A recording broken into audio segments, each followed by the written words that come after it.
শারীরিক প্রতিবন্ধকতাকে জয় করে পায়ের জোরে উচ্চ মাধ্যমিকে অনন্য নজির গড়ল কাঁদের আলম রহমান।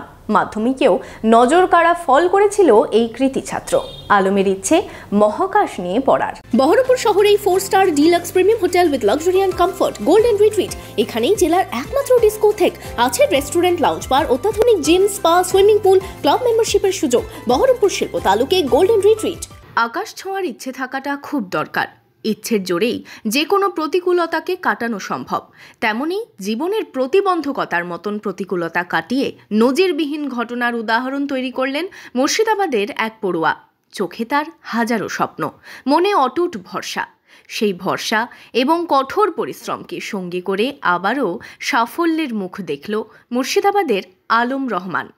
2024-এর উচ্চ মাধ্যমিকে পায়ে লিখে 402 নম্বর পেয়েছে সে।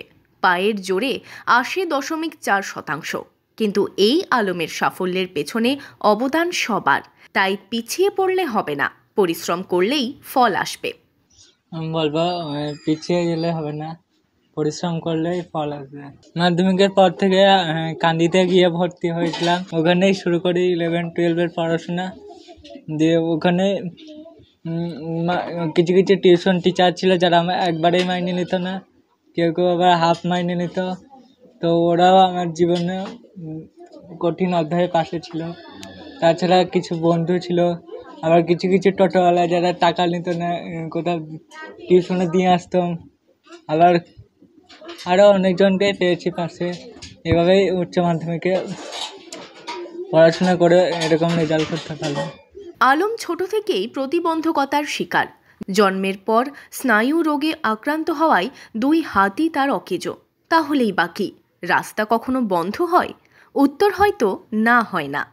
আলমের মা বললেন, আমরা গর্বিত হব সেদিন যেদিন আমার ছেলের সমস্ত স্বপ্ন পূরণ হবে। ছেলের সাফল্য নিয়ে ছেলেটা অনেক কষ্ট করে লেখাপড়া করে পায়ে করে লিখে যে এতটা নাম্বার তুলেছে সেই জন্য গর্বিত।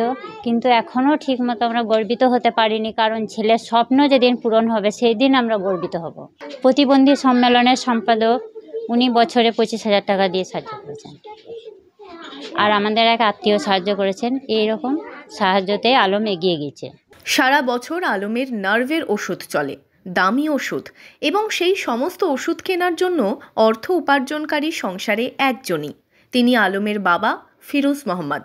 ছোট্ট একটা মুদিখানার দোকান তার উপর ভরসা করেই চলে সংসার। ভালো আনন্দ হয়েছে এতে, কিন্তু আমার শারীরিক অবস্থা ভালো নাই। আর আলম রহমানের মানে ওর খরচ খরচা ঠিকমতো আমি করতে পেরেছি। বাইপাস সার্জারি আমার অপারেশন হয়েছে, হ্যাঁ। আর এমনি করেছি। আরও আমি কাজকর্ম, একটা ছোটো মুদিখানার দোকান আছে, ঠিকমতো চলে না, শারীরিক অবস্থাও খারাপ, হ্যাঁ। বাইপাস সার্জারি অপারেশনও হয়েছে। মানে এইভাবে মানুষ করেছি যে মাধ্যমিকের আগে তো সাইকেলে করে ওই স্কুলে দিয়ে আসতাম, আবার নিয়ে আসতাম। আবার এখন এই কান্দিতে ভর্তি করেছি, দিয়ে টোটোতে যাওয়া আসা করে, তার খরচ সবই এখন করতে হচ্ছে। আলম পরিবারের ভরসা এবং কঠোর পরিশ্রম করে। 2024-এর উচ্চ মাধ্যমিকে 80.4% পেয়েছে। এরপর সায়েন্স নিয়ে পড়াশোনা করতে চায় আলম। সত্যি আলমকে অনেক বড় হতে হবে, অনেক দূর যেতে হবে। আলম কোনোদিনই তার এই প্রতিবন্ধকতাকে জীবনে এগিয়ে চলার পথে বাধা হিসেবে আসতে দেয়নি। মাধ্যমিকে কাঁদের আলম রহমান উপযুক্ত লেখক না পাওয়ায় নিজের পা দিয়ে লিখেছিল। সেইবার সে পেয়েছিল 625। এবার সেই আলম আবারও নিজের কঠোর পরিশ্রম এবং পায়ে লিখে 2024-এর উচ্চ মাধ্যমিকে পেয়েছে 402 নম্বর। আলম রহমান কাঁদির বাসিন্দা, কাঁদি রাজ হাই স্কুলের পড়ুয়া সে। ক্রমাগত লড়াই এবং প্রতিকূলতার মধ্য দিয়েই নিজের জীবনে বড় বড় সাফল্য অর্জন করছে। আর আলমের মতন বাকি যারা রয়েছেন তারা জীবনে লড়াই করার শক্তি যোগাচ্ছে, কারণ একদিন অবশ্যই সাফল্য আসবে। ইমাজিন কমিউনিটি মিডিয়া আলম রহমানকে কুর্নিশ জানিয়েছিল তার এই না হার মেনে লড়াই করার মানসিকতার জন্যে।